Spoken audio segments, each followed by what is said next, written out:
कब से कर रहे हो यार ये? 1 साल हो गया। 1 साल हो गया। अब लग रहा है कि छोड़ देना चाहिए या गलती से फंस गए या क्या? नहीं, यहीं पे ही छूट गया, अभी छूट गया सीधे। अभी छूट गया। आज के बाद कभी हाथ में आ रहा तो कल जो पकड़े गए थे तब उसके पहले नहीं छूटा था।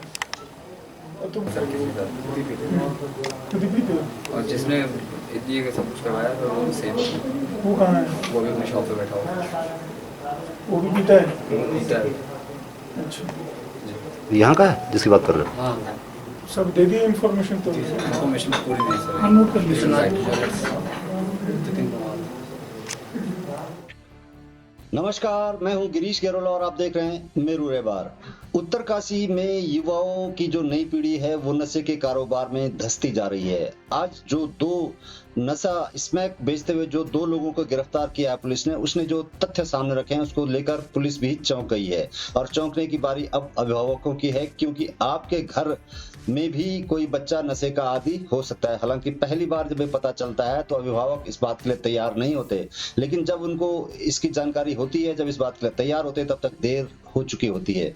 जो पुलिस को जानकारी मिली उसके बाद ये तथ्य सामने आए हैं कि व्हाट्सएप चैट में करीब 100 नए युवा छात्रों को इसकी लत लगा चुके हैं। फ्री में शुरू में दिया जाता है स्मैक, उसके बाद इनको पूरी तरह से इस नशे की अंधेरी दुनिया में धकेलने की पूरी तैयारी की जा चुकी है। देहरादून से ये संचालित होता है। दो लोग जो उत्तरकाशी में इस बिजनेस को करते हैं वो भी खुद युवा हैं और पेशे से इंजीनियर हैं।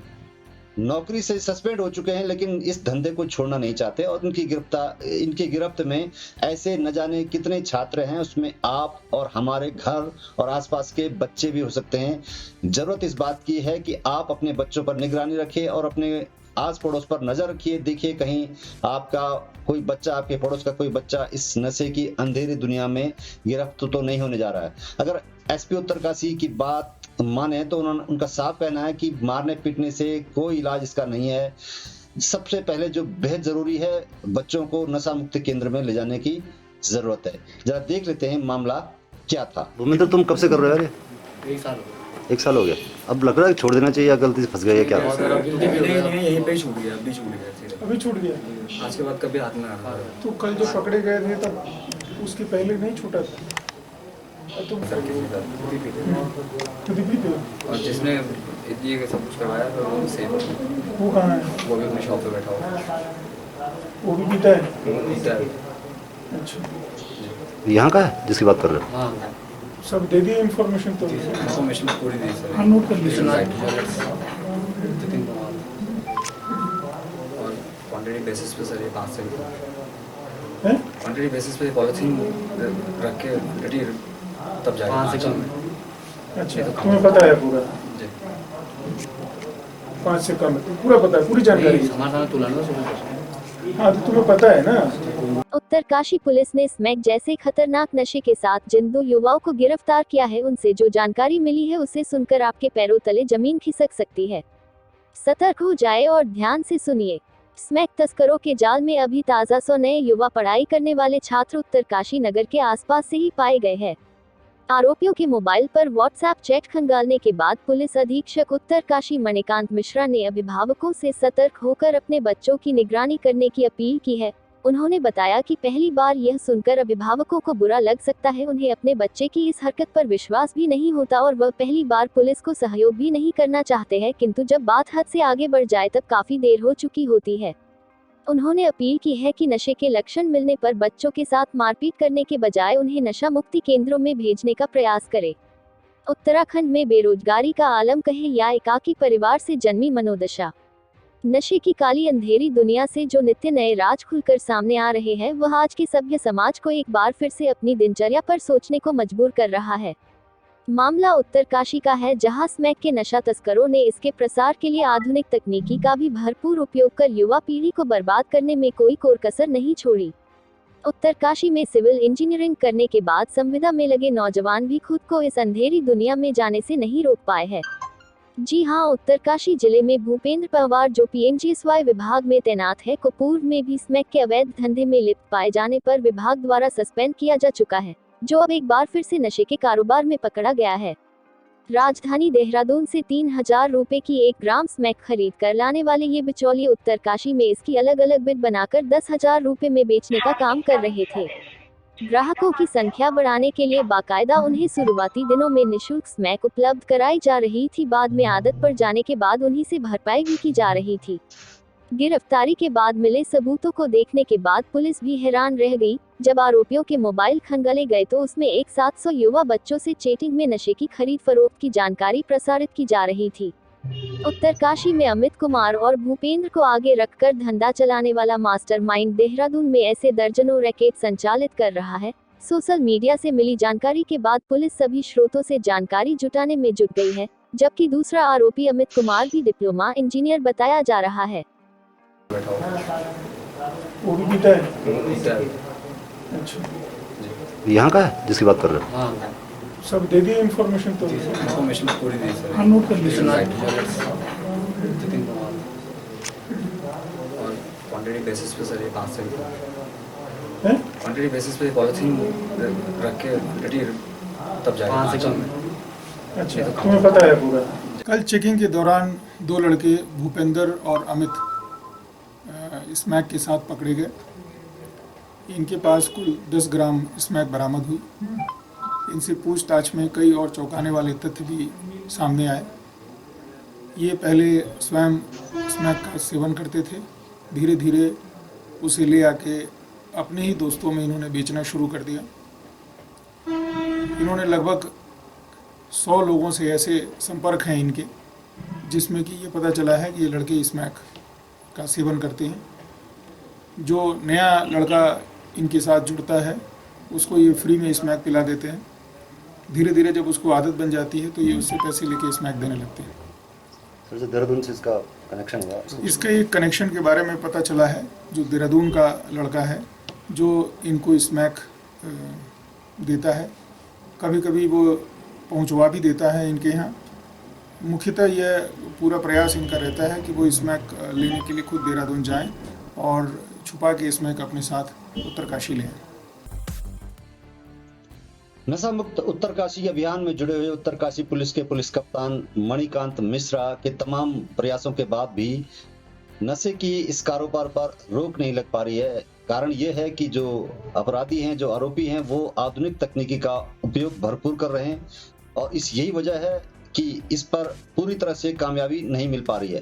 हालांकि ये बात भी सामने आई है कि अभिभावक यदि सतर्क रहें तो इस बात को काफी कंट्रोल किया जा सकता है। जरूरत इस बात की है कि पुलिस के साथ ही अभिभावक भी किस तरह से जागरूक हों और अपने घर के अलावा अपने आस पड़ोस पर नजर रखें। हमने बात की एसपी उत्तरकाशी मणिकांत मिश्रा साहब से कि उनके क्या विचार हैं और किस तरह से इसको कंट्रोल किया जा सकता है। आखिर ऐसी क्या वजह है कि अपराधी पुलिस से एक कदम आगे चलकर इस वारदात को, इस हरकतों को अंजाम दे रहे हैं।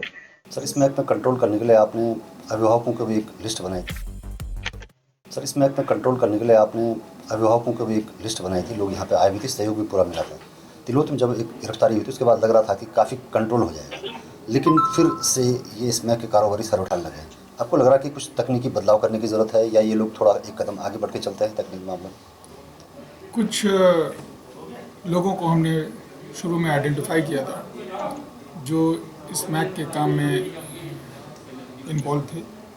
उनमें से जो मुख्य लड़के थे उनको हमने गिरफ्तार किया और उन्हें जेल भेजा। स्मैक का धंधा उन लोगों ने जो प्रारंभ किया था उसको हमने तोड़ा। लेकिन अभी पिछले कुछ समय से क्या हुआ कि जो लड़के बहुत थोड़ा मोड़ा स्मैक करते थे या जो बाहर जाते थे उत्तरकाशी से, वो फिर से इसमें इन्वॉल्व हो गए और बाहर से फिर से स्मैक ले आके इन लड़कों में बांटने लगे। वो शुरू में उतनी नज़र में नहीं थे। अब फिर से हमारी जो टीम है जो स्पॉट करती है कि ये लड़के स्मैक का काम करते हैं या ये जो नशा बहुत करते हैं, उनमें से ये हमारी पहली सफलता इन दोनों लड़कों को गिरफ्तार करने में हुई है। ये दोनों लड़के पढ़े लिखे डिप्लोमा होल्डर हैं और स्वयं स्मैक का सेवन करते हैं और अपने यार दोस्तों को भी स्मैक पिलाते हैं। इस स्मैक में हमने ये देखा कि लगभग 100 लड़के ऐसे हैं जो स्मैक का बहुत ज़्यादा सेवन कर रहे हैं। उनके कुछ परिवार वालों से भी हमने बात की, लेकिन परिवार वाले इस चीज़ को मानने से मना करते हैं कि हमारे घर का लड़का नशे का सेवन कर रहा है। मेरा उन सभी लोगों से निवेदन है, आग्रह है कि इसको छुपाएं नहीं, पुलिस को बताएं। हमें बताएंगे, हम उसको स्मैक देने वाले को गिरफ्तार करेंगे और इनकी काउंसलिंग करेंगे, इनका सुधार कराएंगे। कई लड़के जिनको मैं पर्सनली जानता हूँ, पुलिस के द्वारा काउंसलिंग हुई और उनमें सुधार आया और इस नशे से वो दूर हो गए। हमारा पूरा प्रयास रहेगा कि जो भी लड़का इस नशे में इन्वॉल्व है उसको हम सुधारें, उसका इलाज कराएं और इस नशे से उसे दूर करें। ये भी करेंगे, इन सब चीज़ों को करने से पूरा परिवार, पूरा संपूर्ण जनपद इस नशे से मुक्त होगा। सर, जिस तरह से टेक्नोलॉजी की बात लग रहा है कि टेक्नोलॉजी का दुरुपयोग भी लोग कर रहे हैं, क्योंकि फिजिकली कम से कम जाना पड़ता, लोग ऑनलाइन सामान जिस तरह से मंगा रहे हैं इस तरह से इसकी डिमांड भी ऑनलाइन पूरी हो रही है। तो कहीं ना कहीं ये टेक्नोलॉजी में आगे हो रहे हैं या इसी वजह से इसका दुरुपयोग हो रहा है? कई जगह इन्होंने प्रयोग किया अपनी बुद्धि का, लेकिन जैसे ये दिमाग लगाते हैं नीचे के किसी जनपद से या बरेली से स्मैक मंगाने का या नशे का सामान मंगाने का, पुलिस को भी उसी प्रकार से सूचनाएं भी मिलती हैं और समय समय पर हम उनकी बुद्धि को तोड़ते हुए उन्हें गिरफ्तार भी करते हैं। सर, बेसिकली क्या ये पैसे की कमी के लिए करते हैं? बेरोजगार युवक इसमें आ रहे हैं, क्या लगता है? ये नशे के आदी हो जाते हैं और उस नशे के आदी होने में इनका खर्चा बढ़ने लगता है। उस खर्चे को ठीक करने के लिए, अपना खर्चा निकालने के लिए ये स्मैक को दूसरों को बेचते हैं। इसी तरह वो एडिक्ट होके फिर ट्रेड करने लगते हैं। सर, जिस तरह से गिरफ्तारी की बात आपके सामने या पुलिस के जो अधिकारी उनके सामने जिस तरह से वो बयान करते हैं, बहुत सही बनने की कोशिश करते हैं, लगता है कि आप आइंदा नहीं करेंगे, या इनकी रूटीन में शामिल होता है, हैबिट में शामिल होता है, इतने शातिर हो जाते हैं? ये शातिर हो जाते हैं और ये नशे में इतना सराबोर हो जाते हैं कि इनको ये होश नहीं रहता कि ये क्या बोल रहे हैं। कई बार ऐसा देखा गया है कि ये कहते हैं कि मैं नशा छोड़ दूंगा, ये जेल जाते हैं और जेल से आने के बाद पुनः उसी व्यवसाय में लग जाते हैं। इनका इलाज होना बहुत ज़रूरी है, इनकी दवा होगी, नशा मुक्ति केंद्र में भेजा जाएगा, तब ये जाके इस नशे से मुक्त हो पाएंगे। जिस तरह सर आपने कहा कि पेरेंट्स मानने को राजी नहीं हो रहे हैं कि हमारा बच्चा इस तरह से है, जिस दिन उनको पता चलता है उसके बाद बहुत गुस्से हो जाते हैं, मारपीट पे उतर आते होंगे बच्चे के साथ में, तो क्या लगता है ये कई बार हमने पेरेंट्स को बताया, समझाया कि आपका बच्चा नशे में डूबा हुआ है, इसको बचाने की कोशिश करिए। पेरेंट्स शुरू में मानने में मना किए, उनको बहुत शर्म आई कि समाज क्या कहेगा कि अगर हम उसको किसी नशा मुक्ति केंद्र में भेज रहे हैं या उसे हम यह मान के चल रहे हैं कि ये नशे में पूरी तरह से इन्वॉल्व हो गया है। लेकिन धीरे धीरे काउंसिल करने पर मैंने महसूस किया है कि वो इस चीज़ को मानते हैं कि हाँ, लड़का नशे में है और इसको इस नशे से बाहर निकालना है। तो जो परिवार ऐसा सपोर्ट करता है, पुलिस उनके साथ रहती है और उनके बच्चे को या उनके परिवार के सदस्य को जो कि स्मैक या नशे में इन्वॉल्व रहता है, उसके नशा मुक्ति केंद्र में हम भेजने का प्रयास करते हैं। सर, जो बात सामने आई कि फ्री में बांटने की बात आई कि फ्री में बांट करके लोगों की संख्या बढ़ाई जा रही है ताकि फ्यूचर में इनसे अच्छा उपयोग किया जा सके, इसमें बड़ा रैकेट शामिल होगा। ये अभी इससे बातचीत हुई तो इन्होंने पूछताछ के दौरान इन्होंने बताया कि कुछ लड़के ऐसे हैं जिनको हम फ्री में देते हैं, लेकिन ये हमें पता है कि कुछ दिन फ्री में पीने के बाद वो एडिक्ट हो जाएगा और हमसे ख़रीदने लगेगा। तो आगे क्या इस तरह की जो दिक्कतें या नई टेक्नोलॉजी की बातें आ रही हैं, पुलिस किस तरह से तैयार हो रही है ताकि जो 100 का आपने आंकड़ा बताया धीरे धीरे बड़ी तादाद में आगे बढ़ेगा, गुणोत्तर वृद्धि इसमें होगी? अभी इससे पूछताछ और इससे जो जानकारी प्राप्त हुई है, उसने ये बताया कि लगभग 100 लड़के ऐसे हैं जो यहाँ छोटे बड़े स्तर पर स्मैक का सेवन करते हैं। उन सभी लोगों को आइडेंटिफाई किया जा रहा है।